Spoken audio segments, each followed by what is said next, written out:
Are you surprised at how well the market has taken the challenges of this week's 75 basis point rate hike and also essentially a recession, depending on whose definition you're looking at?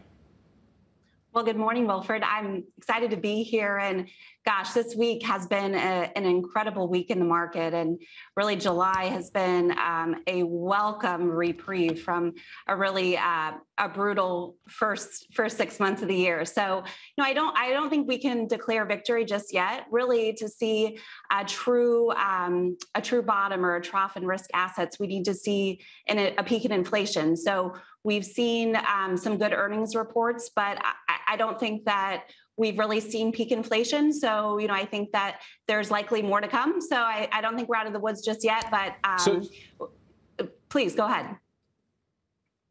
Oh, sorry. I thought you'd finished. With the delay, I will keep going ahead rather than it going back and forth. So on the point of inflation, do you therefore think this dovish interpretation of the Fed this week is the wrong interpretation, and in fact we will see more tightening than expected still to come? It's a great question. I think we'll have two CPI PCE prints before the next FOMC meeting.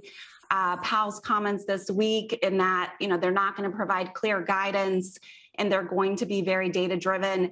I think that what does that really say? There's still a lot of uncertainty into exactly what that will mean. So I'm hopeful that is a more dovish sentiment, but again, I don't think we can call that just yet. Despite not thinking we're fully out of the woods yet, there's a couple of stocks you like in the U.S., good places to hide, I think you framed them as. Tell us about FedEx.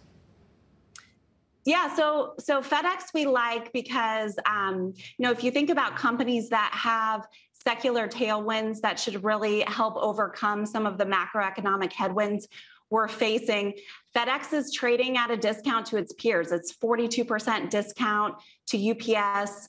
I think of FedEx, somewhat of the old FedEx and the new FedEx under the current CEO and the current leadership team.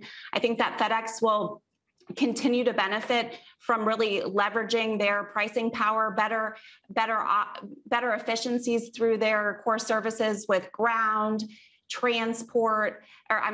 freight and express. And you heard it from UPS. There's a movement away from volume growth to really maximizing price, maximizing yield, which should ultimately help operating margins. So I think that we'll see the same out of FedEx. And I think that as you think about companies and really commerce moving from brick and mortar to e-commerce, that really was moved quickly through COVID, and I don't think that trend's going anywhere.